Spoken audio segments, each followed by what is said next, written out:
A very good evening, a warm welcome to Dan Really Likes Wine, presented by Pick and Pay.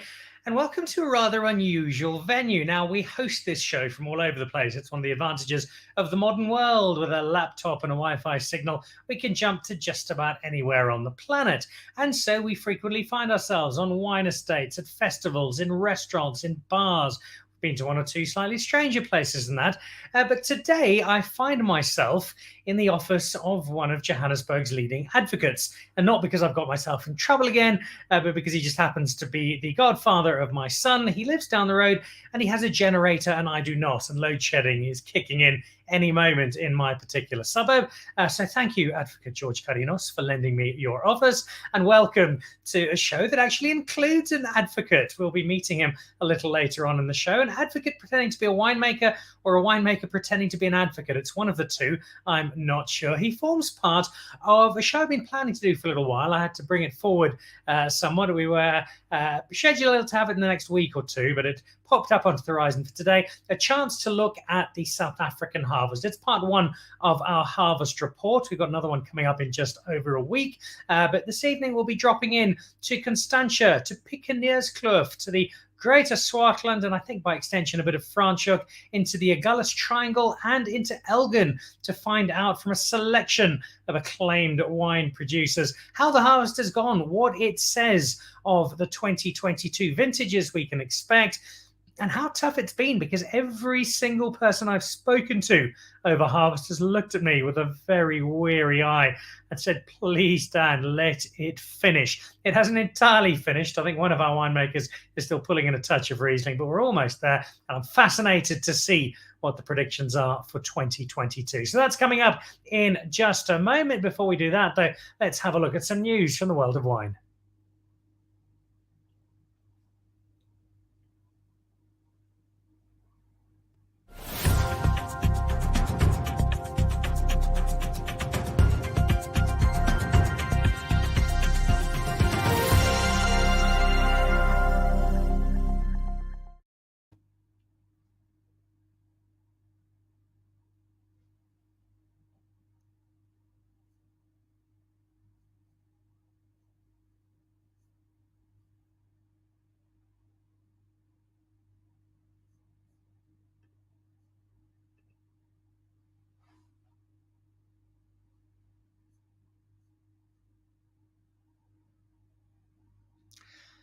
All right, I think we had a lost volume there for just a second, and we should have some imagery coming through in just a moment with this week's wine news.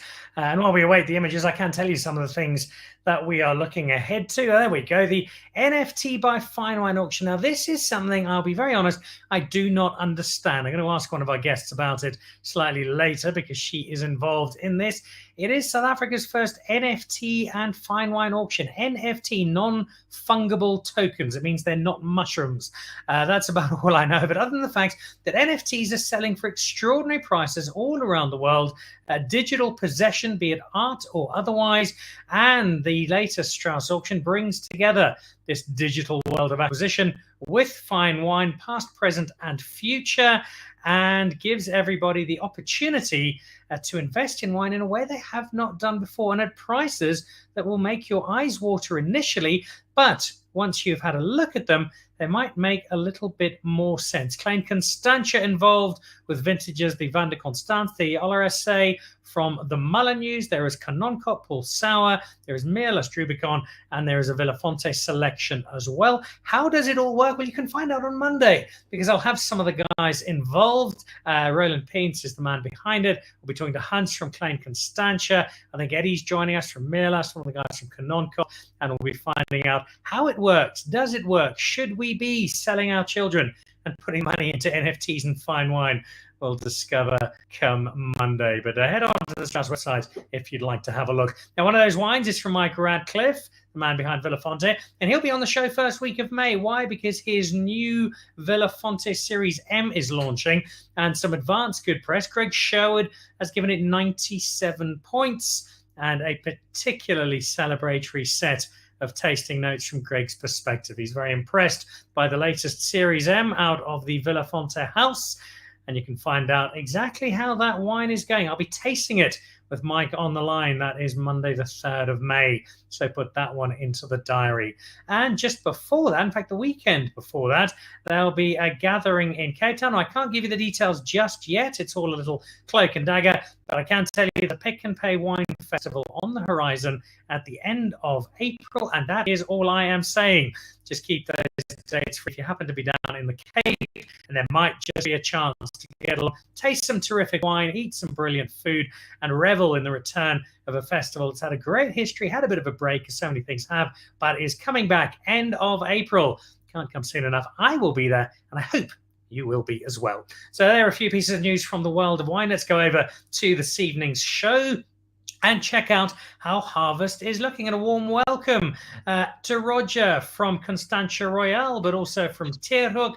We also say hello to Andries from Clüver. A very, very warm welcome. Pierre is with us. No, don't adjust your screens. It's not your favorite Hollywood star. Joined us from the Giant Periwinkle, and Andrea Mullineux back on the show as well. Guys, welcome to all of you. Lovely to see you. And Andrea, welcome home, because you've been gallivanting around France and annoying the rest of us immensely. I know Andries was WhatsApping me saying, I wish you'd stop posting stuff. It's annoying me, drinking amazing French wine and having a pretty good time.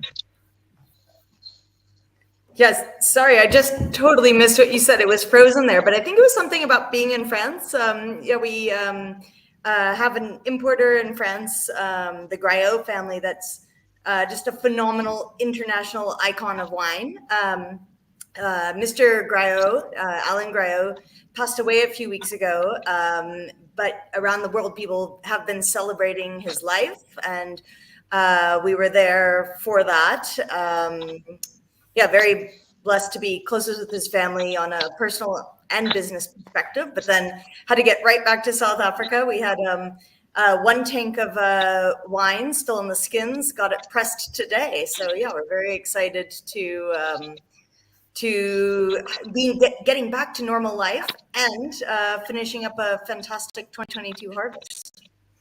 I want to come back to that harvest in a moment. Tell me a little bit about this French icon, because a lot of people have been chatting away about somebody who had a huge, huge impact. Explain to people for whom this is not a familiar name, why he was so important, why he was so influential in the wine world. Yeah, Alain Graillot was the master of Croz's Hermitage specifically, so making Syrah that not only inspired so many Syrah producers around the world, originating in the Northern Rhone, but also he hosted a lot of South African interns. I mean, Adi Badenhorst was one of his interns, and many others. So he was so connected with the South African wine scene. His wines are imported into South Africa by Alex Dale, and so a lot of South African winemakers and Syrah lovers have this amazing connection with this gentleman that was the godfather of modern Syrah. And somebody who clearly had an eye for good wine, because he's bringing your wine into France. How much of an anomaly is that? We tend to think, well, French wine goes out to the rest of the world. Not much wine from the rest of the world going into France. You guys buck a trend there. Is a massive exception? And beyond just the hospitality of people like Adi, how did the Mullineux wines find their way into a French market? Well, it's incredible. I mean, around the world, South African wines are really becoming uplifted on the world wine stage.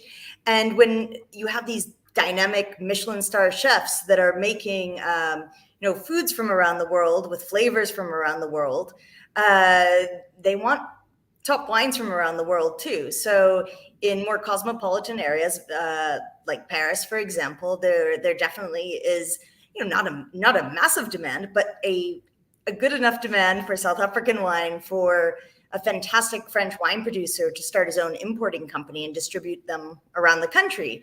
So it's really exciting for us, for all of South African wine, and for people who just love that wine and food experience wherever they are.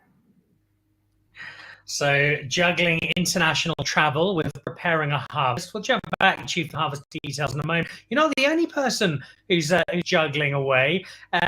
Pierre Rabie, let's get this clear. I know I've got you coming up on the magazine show in a few weeks' time. We sat down in the Agulhas Triangle a couple of weeks ago and had a lovely lunch, a delightful conversation. But for the official records of the Dan Really Likes Wine archive, Is it winemaker masquerading as advocate or advocate masquerading as winemaker?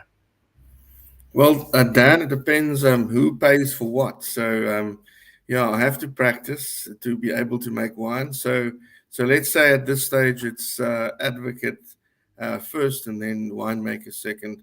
I might also get into trouble with the bar if I say I do other jobs that are my first choice. So, yeah, I studied a long time to be an advocate, my friend. So, yeah, let's stick to that for a bit. But I enjoy winemaking.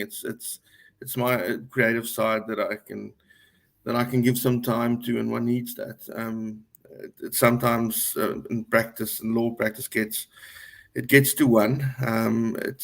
It feels a bit negative sometimes. Or you have to kind of undermine the case of the other side, and it's a bit of the dark side that you sometimes feel that you're involved in, and then yeah, the creative side or the winemaking side is the lighter side. And kind of brings balance to my life, so I enjoy both. Yeah, I'm really happy to be here on the show with you and with some other really talented winemakers. Yeah. The decision to really give wine a proper crack, which you have, and successfully, as your wine has shown, how difficult was it to kind of shift from, well, this could be a cool hobby I can maybe do, an hour or two a week, to hang on, this is going to be a full-time job to go with my other full-time job? Yeah, it's probably one of those things that the busier you get, the more you get done. So, I mean, one has got a lot of capacity. You just got to plan things, and problem is planning things on the winemaking side, also on the law side when you deal with urgent applications and those kind of things. But yeah, I've got a few great attorneys that support me, and they're quite understanding, and they're also obviously wine lovers, so that helps a lot. And then on the winemaking side, I have some good friends that can stand in for me and help me. Guys like Trevor from Last Boy and Hannes from Le Monde, and De Vet. Yeah, I've got a taster and a cellar hand that was a chemistry lecturer at the University of Stellenbosch. So I don't know how many other winemakers have that, but he's retired now, and he really enjoys making wine with me. So yeah, with a little help from your friends, you can get far in life. Are there any similarities between making wine and owning the courtroom John Grisham style, as urban legend in Cape Town says you do so often? John Grisham style. Our courtrooms are much more toned down than you'd expect, and the things that you see on TV and how they conduct themselves in the United States. So it's more respectful. It's more toned down. I try and do that with my wine as well, to just not make overly big wines or expressive wines. I like elegance in wine, and I try to do that with my legal work as well. There might be similarities, but at this stage, I kind of feel that they're contrasting. Yeah, it's more the creative side on the winemaking side, and more of the destructive side on the other side. Although sometimes you do a good opinion for a client and you advise him, then it's not as confrontational. Yeah, it depends how you see these things. At this stage, at the end of a long harvest, I don't know how philosophical I can be. But if we had this discussion in May and I had a few glasses of wine, then obviously we could find more points of similarity, I'm sure. All right, I'm just getting on my phone here and diarising. Phone Pierre in May, have dinner, drink lots of wine. So you've got that balance. You've got a slightly different balance, Roger, because you're making wine in two very, very different parts of the country. There is Constantia Royale, and then you head off to Clüver, and outside of the Clüver area, nobody really knows where Clüver is. We just know it's there, and that great wine comes from it. How are you able to manage two disparate spaces, and what is that challenge like? Yeah, how's it, Dan? So we're pretty lucky. I mean, it's both cool climates, so there's kind of not too much difference between the style of winemaking. It's all just a juggle of when we're going to start picking. And I don't know if your listeners are aware, but Constantia Royale is Sauvignon Blanc specific. And so we're quite lucky in that we get to harvest those blocks quite early in Constantia. So I was done picking 3 weeks ago already. And usually our first Sauvignon Blanc block at Tierhoek, which is our first one to come off in the Picaniers Kloof, is kind of just about to come off when the last Constantias have come off already. So that part is actually quite easy to juggle. And in terms of the reward that you get, the challenge that you have in two very different areas, talk through the approach of one versus the other and how they either complement each other or perhaps sometimes don't. Yeah, so the Picaniers Kloof is we focus kind of mainly on Chenin and Grenache, and that's old vines. So it's kind of a very kind of respectful approach to those older vines. They're quite sensitive, and they just make beautiful wines when you kind of respect that. Whereas the Constantia Sauvignon, I mean, Constantia is synonymous with Sauvignon. We make some of the best Savs in the world. And those grapes are lush. They grow wild there, and it's just we get such amazing concentration and flavors out of Constantia. So it's two kind of different grapes that I juggle with, but that's the kind of the stimulation that I get of having a little bit of variety. And how often would you spend time in the two? Is it backwards and forwards every week, or is it a bit more Spartan than that? So as you heard earlier, I live in the deep south. I'm born and bred southern suburbs, so Constantia was always close to my heart. I'd done a few gigs here, like back in the day with Herman Kirschbaum at Bait and Verwachting, and totally fell in love with Constantia. But my folks had moved up to Citrustal about 15 years ago. So I kind of I've got a very soft spot for both of these parts of the world. The Picaniers Kloof, look, I only pop up there once a week. It's a day trip. We leave early and we're back in the evening. And that's just a nice kind of excuse for me to get out of Cape Town. And I've got a really good team that kind of look after the wines in between. And then the Constantia gig is beautiful. I can just pop over the mountain. I kind of pop into the cellar, almost every day, and easy to keep track of on this side. So yeah, it's a nice gig.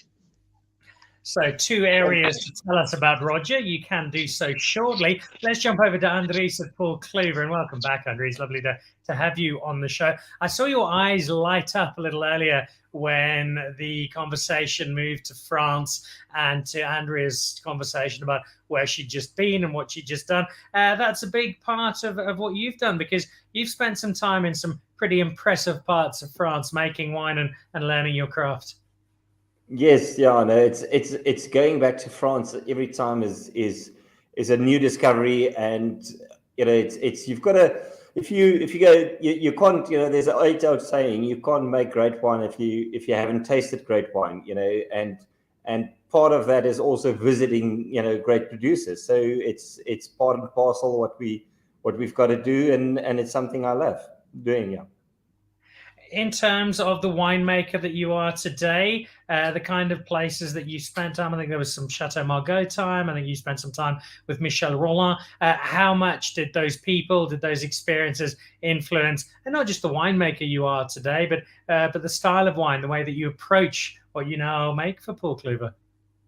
Well, I remember when I was a student, and I actually took some additional time off from university to spend some time at Chateau Margaux, and I distinctly remember, actually walking to a restaurant in the Entre de Mer with Paul Pontalia, and asking him, what is it in his opinion, for me going into a career of winemaking, in his opinion, what is the 3 most important things that he looks at in wine?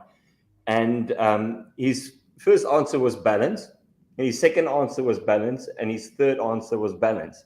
And I think if you've got a balance between fruit and acidity, between structure and alcohol, and all the different components in wine, you're going to have a complete wine, and that's so. And that's for one thing that I look in wine, and I, and elegance, like Pierre also said, balance and elegance is the two things that I really love about wine. And it's actually strange thinking that it was somebody from Bordeaux that said that to me, and I don't make any wine from that region. I focus on wines from Burgundy, Chardonnay and Pinot Noir. and of course a little bit of Riesling. You've spent some time in the Mosel, haven't you? Well, I have spent some time in the Mosel, but I actually spent a harvest with Philip Wittmann in Rheinhessen, and was quite interesting. And he ended up saying to me, Andries, you can make my Chardonnay and Pinot Noir for me, and I'll show you what we do with Riesling. And after being with him, we started buying food writs or wooden vats for Riesling. We've got 10 of them now, and we use about 30 or 40% of our Riesling is fermented and aged in food every year. So sort of, and it's learning, sort of adapting and learning and sitting with your eyes and adapting and seeing what you can do to improve. The last thing that you've got to do if you're a winemaker, you come back from another region and try and copy what they do. Rather see what they do, why they do it, and see how you can apply it to make better wine. It's the theme we get from so many of our winemakers, that willingness to learn and to take on board what other people have done, not, as you say, Andries, to copy them or to mimic them, but to really see what's working and how do we take some of that knowledge and impart it on our own parts of the world, which is exactly what all of you have been doing over the course of the last while in harvest and now into the winemaking process. Andrea, you've mentioned earlier you've just finished pressing, starting with the Swartland and home, one of a couple. Give us a sense of 2022. What is your take on the harvest? What have the challenges been, and what can we expect from it? Well, before I get into the nitty-gritty of the harvest itself, I mean, I just need to do a huge shout out to the team in the vineyards, the team in the winery, everyone involved in this process. This year, everyone had to think on their toes, be very flexible, and that leads into the little bit of the nitty-gritty of harvest. I mean, we had such a cool, wet spring, so end of 2021, that led to a lot of growth. And then I'm sure everyone in the Cape remembers that starting January 1st, we started having heat waves. And in between each heat wave, we were having very cool days as well. So it was definitely a very different harvest. I've only been in this country making wine for 18 years. I've never experienced anything like it. But when I speak to the farmers that, are older than a lot of our old vineyards, they've never had a harvest like it either. But what we ended up with it was a very long, drawn out harvest in a good way. We were able to pick as we needed. So in the Swartland, the Syrah came in the latest it's ever been. Then our same with our Stellenbosch Cabernet for Liu Passant. So I'm really excited about the outcome. We can definitely expect more full-bodied wines from this year. A lot of roundness and plushness, but not higher in alcohol. We had this elusive term that we often refer to in viticulture called hang time, where the grapes start to ripen and then there's a very long period before you actually pick them, where it's not necessarily about a massive accumulation of sugar, but it's about a massive accumulation of really great flavor and beautiful tannins. A philosophy I've had from a lot of the winemakers over this long, drawn-out harvest has been both quantity and quality. A lot of people seeing as many grapes as they've ever bought in, but that there hasn't been a sacrifice as far as they can see in the quality of those grapes. Does that apply to you? Absolutely. We're very, very happy with the quality. So, just because it was a challenging harvest in terms of scheduling it, I mean, you get the best vintages when you have when you have harvests that keep you on your toes, because every day you're thinking about, how am I going to make this the best? And that's why, I really had to give the shout out to my team for being on board with that. It was just so different than any other year, and everyone was ready to just change directions when it was the right thing to do for the wines and for the vineyards. It's a team that extends beyond just the Swartland. There are little pockets of Mullineux excitement all over the Western Cape. If you head down to Franschhoek, how much of your production is in Franschhoek? And from that, what is that harvest looking like? Yes, about 75% of our production is Mullineux, and then the other 25% is Liu Passant, based in Franschhoek. And super excited. So from there, it's actually a multi-regional winery in Franschhoek. So we do Chardonnay and Cabernet Sauvignon and Cabernet Franc from Stellenbosch. And then we have a very special old vine parcel of Cinsault in Wellington, which is South Africa's oldest red wine vineyard. And part of the winemaking process is singing it happy birthday every time we harvest it. And we actually have a recording of Andrea singing Happy Birthday, which we'll be showing at the end of this evening's broadcast. So that's Franschhoek and the Swartland. We'll drop back on the best of those to come a little later. Let's go over to Roger, starting with Constantia. You've heard Andrea's summary of two particular regions. How does Constantia compare? Yeah, we kind of experienced a pretty similar thing. It was our latest harvest ever on record, and we got quite a good crop out of it. Also this year, our highest crop too, which was quite cool. But I always laugh because in cooler climates, you've got the farm managers saying, I always feel like William Wallace on the battlefield, where the farm managers are kind of over here going pick, pick, pick, and I'm going wait now. And then and it was especially one of those years we waited, and then all of a sudden the grapes got ripe really quickly, so we had to go in and get it quick. The only observation, it's looking like a good vintage. The only observation I found is that we just maybe had slightly lower acids. So kind of what Andrea was saying, it's going to be fuller bodied wines this year. I've never had to acidify in my life before, but I might be looking at having to do a little bit of acidification this year. This thought theory that so much is new, so much is different, coolest ever, longest ever, having to acidify for the first time. Do you think that's a one-off, or do we start wondering about climate change and the impact it might be having on our winelands? I mean, I'm definitely seeing minimal, small climate changes. So the humidity for me is definitely getting higher. So us as grape growers, we've got to keep a very careful eye on fungus like downy mildew and powdery mildew. And we had a little bit of botrytis this year in one of our Semillon blocks in Constantia that we've never had before, and we spray those blocks properly. So that was quite interesting. But I think if anything, we're going to get warmer and wetter and not colder. So these heat waves, I mean, we've always been used to heat waves in the past, but like Andrea said, it was heat wave and then very cold temperatures, and then a heat wave and then very cold temperatures. That was what for me was unusual with this vintage. But I can't see us getting colder unless we're going into an ice age. Who knows? Who knows, indeed. The world is a strange place at the moment. Andries, I see you've got a fan in Emile Joubert busy watching at the moment. One of our South African wine greats. Besides being a great vigneron, Andries has made an immense cultural contribution by being the only Afrikaner who speaks Afrikaans with a Burgundian French accent.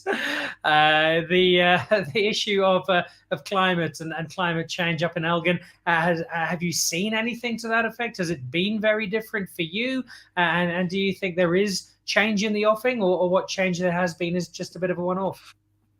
No, there's definitely change. What we've seen in Elgin is actually that, we get more sporadic rains. So we get more sporadic rains in late summer, or, spring, early summer, like we had last year. But what we're actually seeing, the biggest influence on temperature is actually that our winters are getting warmer. And in the long term, in the past 5 years, our summers were actually cooler. This year was an exception, with the heat wave that we had and the sporadic heat that we had in January and February. But long-term wise, actually what we find is our summers are actually slightly cooler. And the biggest reason for that is that actually most of the ice that melts is in summer. And the Benguela current, running past the coast here is actually colder in summer than it is in winter. And that's got a sort of a moderate effect on sort of moderation effect on the temperature. Especially for us being in Elgin, the prevailing wind being the southeaster, bringing in cold air from the ocean and then condensates and then forms a cloud cover over the Elgin Valley in a lot of time in summer as well. So in general, what we see is more sporadic rain. We see hail in the valley that we haven't seen before, and then, but definitely more warmer winters. So that's for the wine industry. It's actually not that much of. I think we're lucky in the sense that the vineyards doesn't need as much cold units as apples. Because we're also apple farmers, but in long term it might be a problem for apple farming. But on the wine side, it's still looking good. But yeah, like we said, like was said before, it's these sporadic changes in weather that we're seeing. So let's put that into a 2022 context. The vintage you just worked your way through. How's the harvest being? What are you seeing from a Paul Clüver perspective for this year's wine? Well, like some of the other guys, like Roger mentioned, it's definitely the latest that we've ever started harvesting here on our property. And I've been making wine here since 1997. It's the latest that we've ever started the harvest. But what actually, the crop size was actually very decent. So we had a good crop, but it forced us to actually harvest more per day. We actually harvested about, on average, 5 tons of grapes more per day, just to be sure that we actually harvest everything in optimum and that we don't have overripe grapes. But in general, we're very lucky. Like Andrea said, slightly lower sugars, so not as high alcohol, but very nice, sort of wines. Sauvignons have amazing acidities for us this year. So acidities is still there, but I do think there's more concentration in the wines. The wines are slightly more opulent, although not in the sense of high alcohols.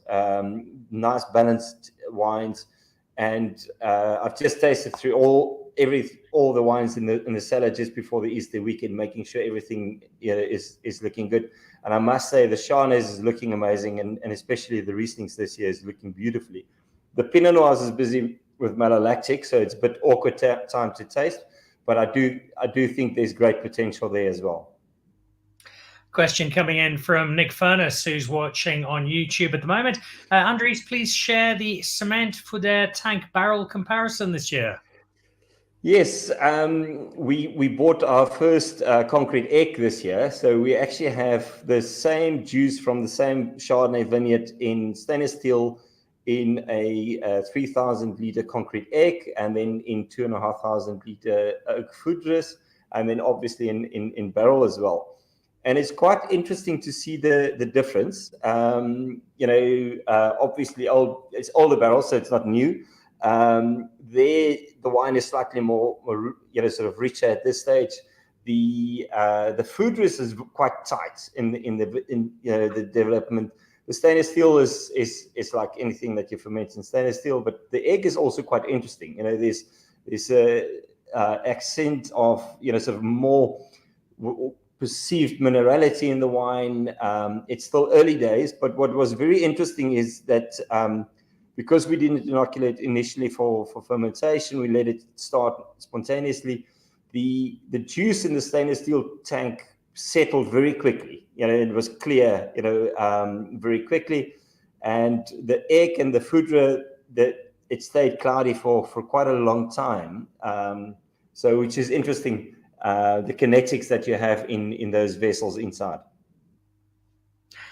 It's another world when it gets down to winemaking. Nick, thank you for the question. Let's jump over to Pierre. Now, if you were watching Pierre when he was on and you're thinking, I've got a bit of deja vu, I've definitely seen this guy before. Well, this is probably what you were thinking. So there we go. That's not actually Pierre. That would be Hagrid from Harry Potter. This is Pierre. So let's go back to him and find him out in the Agulhas Triangle. Angela Lloyd is watching at the moment, Pierre, saying Pierre has made wines this year from varieties that are not often used these days. All his wines are individual and exciting. Can't wait to try these new ones from forgotten grapes. What is new and exciting? What have you been mucking about with? Yeah, I make wines for the Giant Periwinkle brand, and then also for another brand called Clüver. And yeah, that's not. It's also focused on Cape Agulhas, but I also have the freedom to buy in from other areas. And during my actually 2 court cases that I was involved in, I stumbled across these 2 very old vineyards, the one in Paarl and the one in Robertson. The Robertson vineyard was planted in 1978. So it is the same age as I am, 44 years old or young, depending on how you look at it. It's a Servant vineyard, so not a lot of people will know this cultivar. It's also called Raisin Blanc. Some of the Afrikaans winemakers would have known it as Raisin Vleis.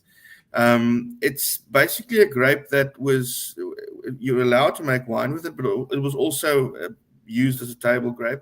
It's got huge berries. I didn't know how this wine should taste because I couldn't find any tasting notes. I spoke to a few old timers and they said that at the co-op cellars they would usually have one little tank there, and when they had a function that would be their table wine, and it was always very pleasant. They sometimes said that it lacked a little bit of acidity, but the wine is showing so beautifully at this stage, so I'm very excited about that. And the other vineyard, and yeah, there's only 50 hectares of Servant left in the world, of which about 14 or 15 will be in South Africa and the rest in France. So it's a cultivar that's dying out. Doing it in stainless steel and wood, all different kind of ways to see what we should do with it, and if there's a future for this cultivar. The other one is some Colombard that I sourced in Paarl from vineyards planted in 1984, a bit younger. But it's also a grape, I think, that should get more mileage in this country because we've got a lot of old vines, old Colombard vines, and it's got this beautiful natural acidity, which makes it such an interesting wine. It's not just a brandy wine. It really is not. It's something that can make some real quality still wines. So we have to look at not, cropping it down a bit and maybe looking at older vines, but really has potential. I love, my favorite Colombard is Ian Nudeer's wine. I love it. So yeah, no reasons why we can't make some good wines from some forgotten, or in Afrikaans, or yeah, what we call Cinderella or Spoestertjie driver, as Cinderella grapes. That Ian Nudeer Colombard, one of the few Colombards to have ever received 5 stars from John Platter. It is a lovely, lovely wine. Peers will follow suit in the context of a vintage. Tell us about 2022 in the Agulhas Triangle. Right, so really wet spring. It was so wet that I didn't even have to irrigate my Giant Periwinkle wines. We went through without irrigation. It's the first time it's happened. Late rains and then real spells of heat, but we couldn't really call it heat waves. It never gets really hot where we are. The white wines were very late. They kind of bunched up against the red wines. The red wines are later than usual, but it was really the white wines that they were really, really late, because we generally have a 14-day or about a 10-day window between when we start picking the reds. But we didn't really have that. They kind of ran into each other. I'm really, really excited about the Sauvignon Blancs. Although our harvests are down, we're down about 30%, I'd say. I heard from Hannes at Le Monde, and they're also down about 20 to 30%. So we also had some downy mildew problems at the beginning of the season, but we got that under control. But the thing I'm really excited about, our Sauvignons are always great, and the acidity is there. I mean, we never acidify. Luckily, we don't have to. So they'll always be great. But we sometimes struggle with getting our reds there. And this year, it's really nice. Our reds are great. They lower in alcohol, but we get these beautiful colors and structure. And we generally, sometimes struggle with color. Because it's so cool where we make wine. But this year I'm really excited about the reds, especially the Syrahs. I think there's some great wines waiting to be unleashed upon the South African wine drinking public and also the rest of the world.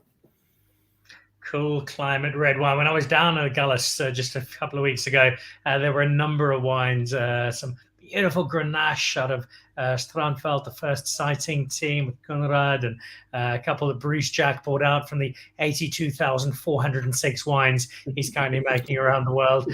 Some really, really nice examples. I'm excited to hear about that red. Let's jump back to Roger and to the other part of his offers. Roger, you gave us the Constantia rundown. Melissa Sutherland, actually, we'll give you a quick question before you go to Piccaninny's Clüver. Melissa Sutherland, will be interesting to see how warm and humid affects the Constantia wines. Is that something you lie awake at night wondering about? Is it something you can plan for?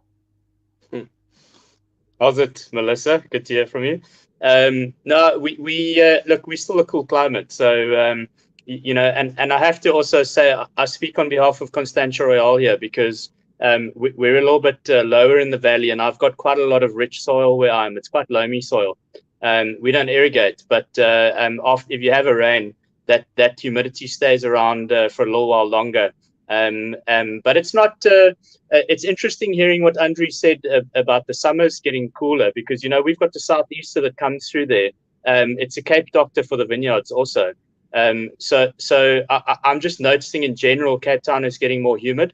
I don't think it's going to be a big problem for us. We've just got to keep an eye on it. All right, let's go over to the other part of your winemaking world, the Piccaninny's Clüver. You gave us the Constantia summary. How has the harvest looked out in Piccaninny's Clüver? Yeah, that stuff is I mean, that's proper high altitude. We're 800 meters above sea level there. And it's predominantly sandstone. It's probably similar. I mean, I'm just talking out loud now, but it'd be interesting to chat to Andries because I know they've got quite a lot of sandstone up in Elgin also. So it'll be interesting to see how similar these spots are. But we get a lot of sunlight up in the Piccaninny's Clüver. And I'm lucky also, you know, as Pierre was saying, I'm lucky to work with older vines also. They really produce fantastic wines. Similar to Constantia, I found that, again, super late harvest. But I found, you know, with 800 meters above sea level, the ripeness kind of was nice to us. We managed to kind of pick at the right time each day, as opposed to like having to kind of panic and try and get extra pickers in. That was quite a manageable one this year. And in terms of the challenge, the length of it and the work that you had to put in, was it a harvest that asked a lot more questions of you? Well, as I said, I'm up there once a week, so I can say my phone was ringing about 20 times more than it would in a normal harvest. So to answer it that way, I think it stumped my team a lot. Yeah, and I must say, like, you can't see it on the camera, but I've got a lot more grey hair than I had 2 months ago. So yeah, it was a challenging one, I won't lie. All right, we've set the scene then for those harvests, and there seems to be excitement from all of our areas. Remember, we are doing a follow-up in about 10 days' time, where we'll bring in a couple of the other areas, Stellenbosch and the Hemelanade and Robertson and Paarl Wellington. From what you have produced, let's go back to you there, Andries. From what you've seen now, is there something already? I know it's early to tell, but is there one or two of the varietals that you think already, right, 2022, this out of Paul Clüver, start buying it up the moment you can? I'm really excited about the Chardonnays this year. There is some really nice concentration, and especially that we're using more foudres instead of barrels, but also the concrete egg. The Riesling at this stage is showing phenomenally. I'm really, really happy with the Riesling. And like I said, it's a bit early on the Pinot Noir side, but I'm really excited for both the Chardonnay, Riesling, and Sauvignon. You know, there's so much concentration of flavor this year as well. So I would say generally the whites are showing really great promise. It's a bit early, but I do feel the Pinot Noir is there as well. But Chardonnay is probably my pick. Pierre, what about you? I know you've mentioned the reds. Is there something in particular, red or white, that's already got you quaking with excitement in those large Hagrid boots of yours? Yeah, well, with Giant Periwinkle, it's our Blanc Fumé that generally excites me. Especially this year, we had a smaller harvest, a lot of concentration on the Sauvignon Blanc. We only had enough to basically fill one 500-liter barrel on our own farm. So I had to buy in some grapes from Le Monde. So what we're doing now is we're actually making a Blanc Fumé South, which will be from the grapes from our farm, and then a Blanc Fumé North, which will be from Le Monde's grapes. I've also had the opportunity, and thank Nick Furness, to work with some new French oak for the first time. So yeah, I have some new François Freres barrels there. So let's see what they do and how they work with our Sauvignon Blanc. I'm really excited about both. They are showing very nicely at this stage. So let's see what happens. All right, so Paul Clüver Chardonnay, and then a pair of Sauvignon Blancs and Blanc Fumé at the north and the south out of the stable of Mr. Rabie. Roger, across the two spaces, Constantia Royale and then Tierhoek. Is there a wine that's already starting to show plenty of promise and excitement for 2022? So, well, I only make Sauvignon Blanc in Constantia, so I've obviously got to tell you that's going to be kick-ass. And it's looking really good this year. I'm very excited about it. And then from the Tierhoek side, the Chenin is looking superlative this year, and the Grenache is showing a lot of promise also. All right, all three of which I've had fairly recently. You've got a high standard to match. We'll look forward to trying all of those. And then, Andrea, this is not going to be easy because you're making rather a lot of wine at the moment. And I'll preempt a request for a favorite with a question about the approach to a new vintage. When you've got access to different grapes, you're working in different parts of the winemaking world, do you see a particular vintage and does it suddenly suggest to you, actually, I should really try and make some of this, or I should adopt a style or take advantage of a particular vintage to do something a little new or different? Look, as a newer winery in South Africa, I think we always need to be trying to work with some side experiments, but at the same time, sticking with a style of what we love. So, I think key for us is that we're never trying to change what we're doing to please someone else. We're always just trying to refine what we're doing to make it closer and closer to this almost unreachable finishing point. There's no instant gratification, and there's almost no final point that you're ever going to reach saying like, this is the best I've ever done. It can be for now, but we're always striving to do better things. And then in terms of the vineyards I'm the most proud of this year, we work a lot with old vineyards, as I mentioned, vineyards up to 122 years old. But our vineyards here on Roundstone, our home in the Swartland, have just really proven that even in difficult vintages, really working on soil improvements, constantly working on making sure the viticulture is the best for the harvest. The wines that are coming off of our property Roundstone really are just so exciting. So I think the one that people might know best is our Schist Syrah, and this year it's just glowing. I'm working up a thirst already, but then that's not unusual with any of these winemakers. Before I let you go, before I say goodbye to everybody, I know we are chatting on Monday to Roland and the Strauss team and trying to get our head around NFTs and how they work in the world of wine. Can you give us the 30-second version of what you see happening and how this Mullineux partnership is going to work for the upcoming auction? Yeah, so I mean, for people who don't know what an NFT is, it's essentially a digital certificate or a contract between the person selling the product and the buyer. And what makes it so special is that it creates an eternal digital ledger that cannot be changed. So that helps track price, location, history, and just really ensures provenance and authenticity throughout time. And that's why NFTs are so special, because of that traceability. And how it relates to wine and what Strauss is doing with some top wineries is Strauss is putting on the first NFT wine auction that's going on for the next 11 days on their website with some really iconic South African wines. So Canon Paul Sauer, Villafonte, Vinda Constance, Mirlust Rubicon, and then Ara Larissé. And what it's offering are past, present, and future vintages. So all of the wines are being sold between 20 and 30 vintages of each wine. Each lot is an NFT, but what's super exciting is that each bottle is also an NFT. So if somebody buys a lot that has, 6 bottles each of 30 vintages of wine, which is really an impossible collection to acquire because it's past, present, and future, except through this NFT auction. If someone decides, like, I want to drink a bottle, I can't just let this age forever and then only use it as an investment, you can, and the NFT stays intact. And most of the wines, part of the NFT is that they are all included, storage is included, so they never leave the place in which they were made, unless obviously the buyer wants that. So it ensures authenticity, not just in the product that's being bought, but what's inside those bottles as well is exactly how the winemaker intended.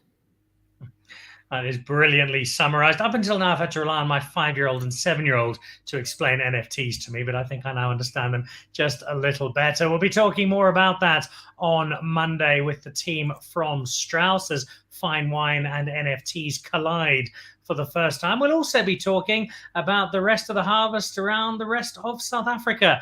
That's coming up in about 10 days' time or thereabouts. But for now, you've had a really good bit of insight into the Swartland, into a bit of Franschhoek, Picaneers, Clüver, Constantia, Elgin, and up in the wilds of Agulhas from 4 great friends of Dan Really Likes Wine. So guys, to all of you, thank you so much for being part of the show. It sounds like you've all had to work pretty hard over the last month or two, but the results are looking very promising. So Andrea, Roger, Pierre, Andries, thank you very much indeed. We'll let you get back to your respective cellars and back to all the hard work, and look forward to having you all back on the show when this wine is in bottle and ready to be sampled. Thanks. Bye-bye. Thank you. Thank you.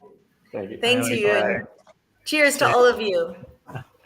What a great collection. The current chair of the Cape Winemakers Guild, another member of the Cape Winemakers Guild, and 2 future members of the Cape Winemakers Guild, all discussing how the harvests have been in different corners of South Africa. Some similarities, but also some important changes. And that gives us so much of the variety which offers South Africa such a unique and wonderful wine offering. So that does it for today on the show. Reminder of a couple of things. One of them is to jump on to Supersport if you are if you're on DSTV tonight at 5 to 8.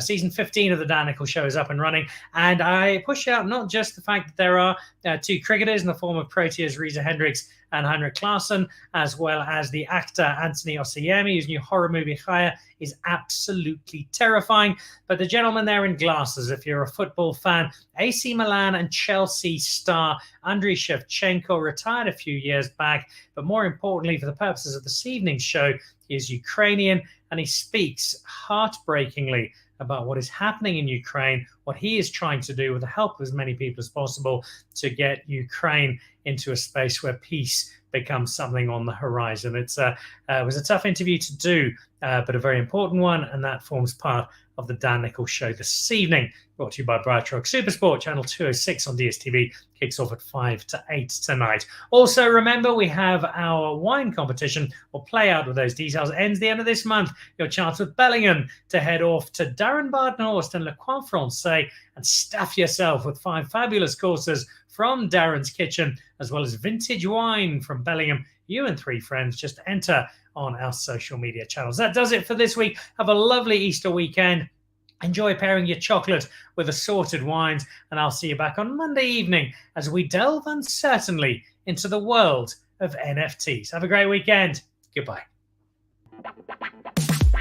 This competition is brought to you by Bellingham, and it's the chance to head out to Le Coin Francais. That's in the heart of Franschhoek. 4 people, a 5-course tasting menu prepared by Chef Darren Bardenhorst, paired with vintage Bellingham wine. Superb food from an absolutely outstanding chef and some really good vintage Bellingham wine. And that is all yours. Simply tell us why on our social media channels. You should be the winner of this particular prize. Let us know.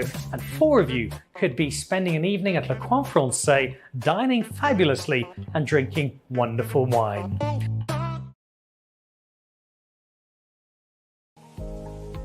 To join the Pick and Pay Wine Club, simply SMS your smart shopper number to 36775. It's absolutely free, and you'll get for yourself 3 times the smart shopper points on every bottle of wine bought. You'll also get a 20% discount on 10 different wines each month, a 25% discount on a case of wine, and a Magnum, some terrific competitions and invitations to awesome events.